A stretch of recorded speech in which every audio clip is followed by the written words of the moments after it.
Tu sais, c'est pas moi qui le fais, mais j'ai contribué à ce que tu le fasses. Puis je suis tellement contente que tu aies augmenté ta barre de courage, ta barre de fierté, parce que je sais que dans ta vie, ça, tu vas le ramener avec toi. Puis ça peut juste te donner du positif, tu sais, dans d'autres sphères de ta vie, là. Tu sais. Bien, moi, c'est la raison pourquoi je fais ça.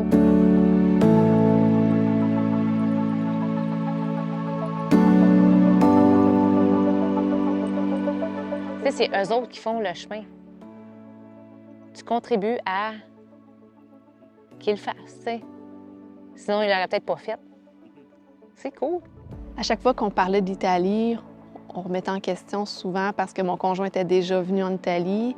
Donc, ça lui tentait plus ou moins de revenir. Mais, tu sais, c'était correct de revenir, mais il aurait préféré qu'on aille ailleurs ensemble. Donc, quand j'ai entendu parler du Compostelle italien, je me disais, bien, c'était parfait pour moi, là, dans le fond, de cocher 2 cases sur ma bucket list à moi.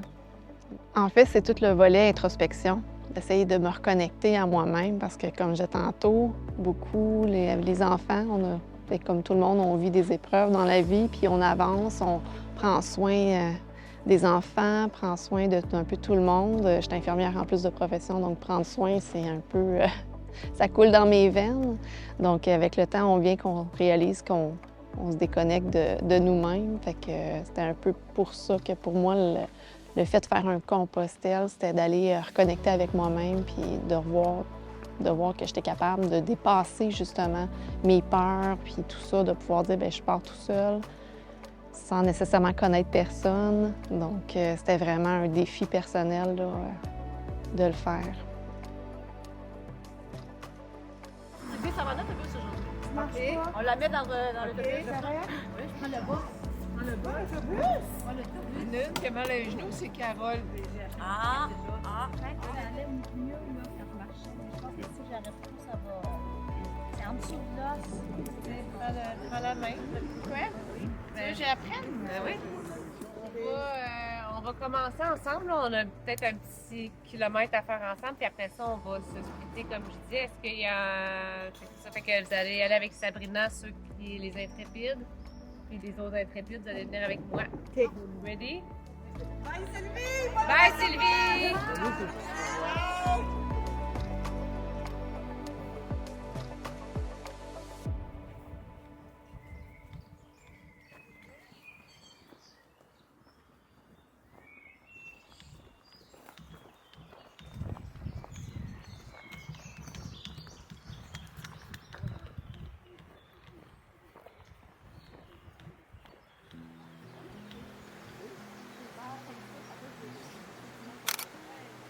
Puis j'étais comme rendue là, en ce moment dans ma vie, les enfants étant plus vieux, je pouvais partir et tout ça, mais j'avais pas le courage de le faire seule.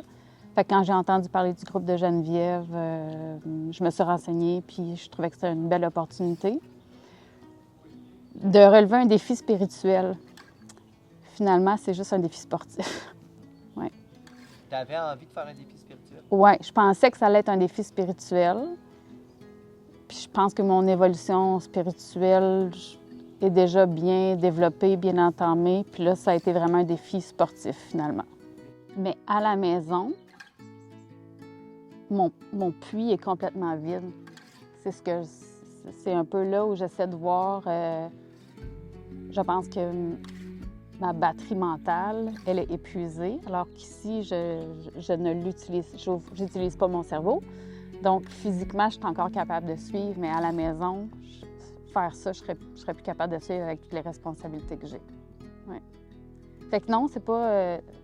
Ben oui, c'est difficile, mais j'ai encore d'énergie à la fin de la journée. Ouais. Tu sais, j'en ai une dans le groupe qui a décidé de prendre un taxi cette journée-là pour justement se reposer parce que, tu sais, c'est super exigeant. Puis c'est parfait parce que ça lui a permis de marcher aujourd'hui. Tu sais, des fois, c'est mieux de dire, OK, bien, je vais prendre une journée off pour pouvoir te permettre de continuer après parce que si tu t'écoutes pas, bien là, tu as des risques de finalement de plus marcher le reste du chemin. Là. Si tu dépasses des fois d'une journée, ça peut faire toute la différence sur le reste de ton chemin. Fait que c'est hyper important de t'écouter à la minute près de qu'est-ce que ton corps te dit. Puis ça, ça, c'en est un challenge de dire, OK, là, il faut que j'écoute mon corps, puis pas qu'est-ce que les autres, ils font, puis qu'ils disent, ou bien, je veux dire qu'ils disent, ils disent rien, mais je veux dire, ah, mais tu sais, les autres, ils vont le marcher. Non, c'est toi, c'est ton chemin, puis il faut que tu t'écoutes parce que sinon, c'est toi qui vas comme payer le prix pour après. Mais elle s'est écoutée, c'est parfait, puis qu'aujourd'hui, elle a fait une super de belle marche. Puis on l'a tout accueilli quand elle est arrivée en haut, parce que quand on est arrivé ici, à Monteriggioni, ça monte comme ça, là. Yes! Good job! Woo! Ah ouais, là-dedans! C'est beau, c'est beau. Bien, je suis de nature assez réservée d'emblée, donc c'est sûr que de me retrouver dans un groupe de 16 personnes, c'était un défi en soi, là, de connecter, de voir comment avec qui j'étais pour m'entendre, si j'étais pour m'entendre avec tous les gens qui étaient ici. Donc, pour moi, de me retrouver comme ça, à dormir avec d'autres personnes que je connais pas nécessairement. On avance un pied devant l'autre, puis on parle, puis pourtant, c'est des gens que je connais pas depuis... je connais depuis 3-4 jours, puis c'est comme si il n'y a pas de barrière, tu sais. Fait que, oui, c'est spécial. J'aime découvrir des gens, j'aime poser des questions. Puis je m'attendais à poser des questions aux gens puis à les rencontrer de cette façon-là. Je m'attendais pas nécessairement, moi, à m'ouvrir parce que je préfère poser les questions. Tout le monde a une certaine profondeur. Ça j'ai besoin de ça parce que je sais pas si ça fait un peu frais, mais des discussions qui sont pas en profondeur, moi, je me perds, puis j'aime mieux être dans ma tête, dans ma solitude, mais on peut parler. Tout le monde est ouvert à parler de ses choses, puis du pourquoi il est ici ou de ses difficultés. Mais je pense que j'ai cette facilité-là de poser les questions, même si elles sont intrusives, les gens embarquent quand même. Donc, ouais. Vous traversez pas? Yes. Semble-t-il que celle-là, c'est celle qui a le niveau d'eau le plus élevé. Fait que, normalement, si on passe celle-là, on devrait avoir les pieds secs pour le reste. C'est bon. Mais en même temps, je veux pas comme prendre la décision pour vous autres. On va prendre une décision d'équipe, je pense.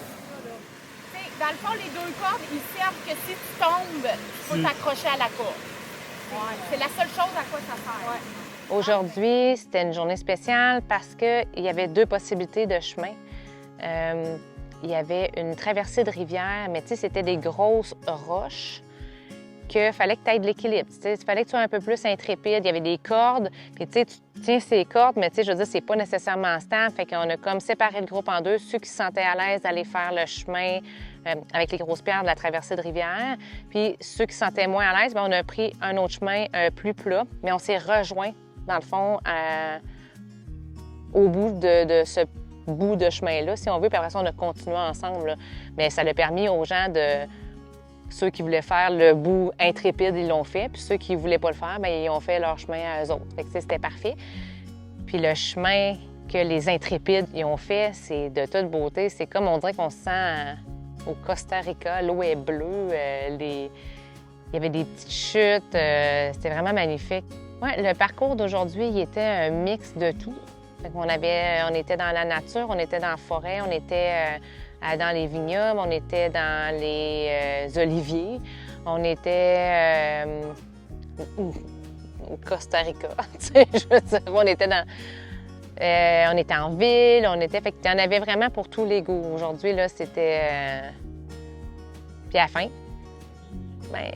c'est tout le temps la petite butte à Geneviève que je l'appelle. Là. C'est comme la petite côte payante, mais c'est la plus à pic, celle-là d'aujourd'hui, tu sais, elle monte, là. Ce que je venais libérer, je pensais, au départ, c'était le deuil de ma mère qui est partie, qui est décédée, en fait, ça fait 17 ans. Donc, à chaque fois que je rentre dans une église, ma mère était très pratiquante. J'avais l'impression de me sentir proche d'elle, puis tout ça. Fait que partout, je J'allume des lampions. Quand je rentre dans une église, j'ai l'impression d'être proche d'elle. Donc, en venant à Rome, en venant en Italie, je pensais reconnecter ça et libérer ça ici. Donc, finalement, quand je suis allée dans une église, la première que j'ai fait, j'ai allumé un lampion, puis j'ai rien ressenti. Comme si c'était pas là. Comme si c'était pas nécessairement ça que je venais chercher. Donc, ça a été un premier choc pour moi parce que je me suis pas sentie comme je me sentais d'habitude, proche de ma mère comme je l'étais. Puis j'ai continué mon chemin comme ça. Puis finalement, bien, c'est ça. Tantôt, après avoir parlé et tout, donc pour moi, bien, que c'est pas naturel d'être devant une caméra comme ça, puis que je suis pas super à l'aise. Donc pour moi, ça en est un défi à venir parler comme ça, puis en disant que c'est correct, je vais faire l'entrevue, bien, on a vu un petit papillon jaune qui est le signe de ma mère, en fait, qui nous a toujours dit que quand on verrait des papillons jaunes, c'est parce qu'elle est avec nous.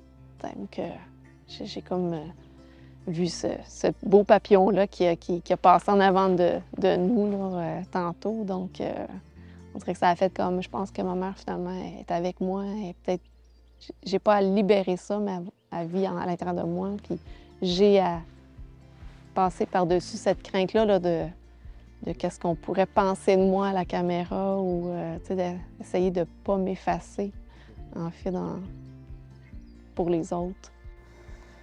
Je retiens beaucoup toute la modestie qu'on a vue ici, puis que finalement, je suis bien dans mes choses. Fait que quand je vais être dans mon milieu, je vais être peut-être plus en gratitude.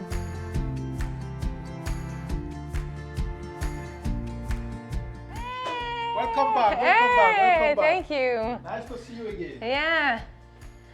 Okay. Passport? Yeah, and then your credentials, please. Yes, for everyone. For everyone, yeah, I Okay. stamped it for you. Yeah. Fait que dans le fond, qu'est-ce qu'on fait, c'est qu'au début, tout le monde, on doit donner notre passeport de pèlerin puis notre passeport. Passeport. Ils prennent tout le temps ça ici, hein, une photocopie de ton passeport. Fait que, après ça, c'est là qu'on embarque dans nos chambres après. Monteriggioni, c'est un petit castle mini. On fait le tour en 15 minutes, mais c'est typique, c'est beau. Tu fais un 360, puis c'est comme, voyons, c'est magnifique la vue qu'on avait, là, tu sais. Voyons, c'est un petit village entouré d'une forteresse, tu sais. Puis justement, pourquoi qu'il y a une côte comme ça? Bien, les Italiens, ils ont construit leur ville en haut d'une côte. Ils l'ont entourée d'une forteresse pour voir l'ennemi arriver à l'époque. Puis, tu sais, c'est encore le mur original. Pour un amateur d'histoire, t'es vraiment gâté là, à venir à Monteriggioni ou faire les petits villages italiens là, qu'on fait, là.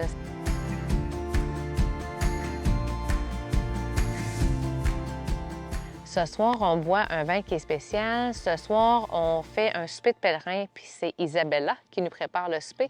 Puis eux autres, ils vont toujours nous chercher du vin typiquement italien. Ouais, aucun sulfite, aucun rien, c'est vraiment naturel. Je trouve qu'on est privilégié de pouvoir goûter à ça, tu sais, dans le menu pèlerin, puis on va tous manger ensemble ou qu'on dort. C'est des expériences. Tu sais, moi, je connais aucun vigneron qui fait son vin en pilant ses raisins, là. Tu sais, je veux dire, c'est magique qu'on puisse avoir accès à ça, tu sais.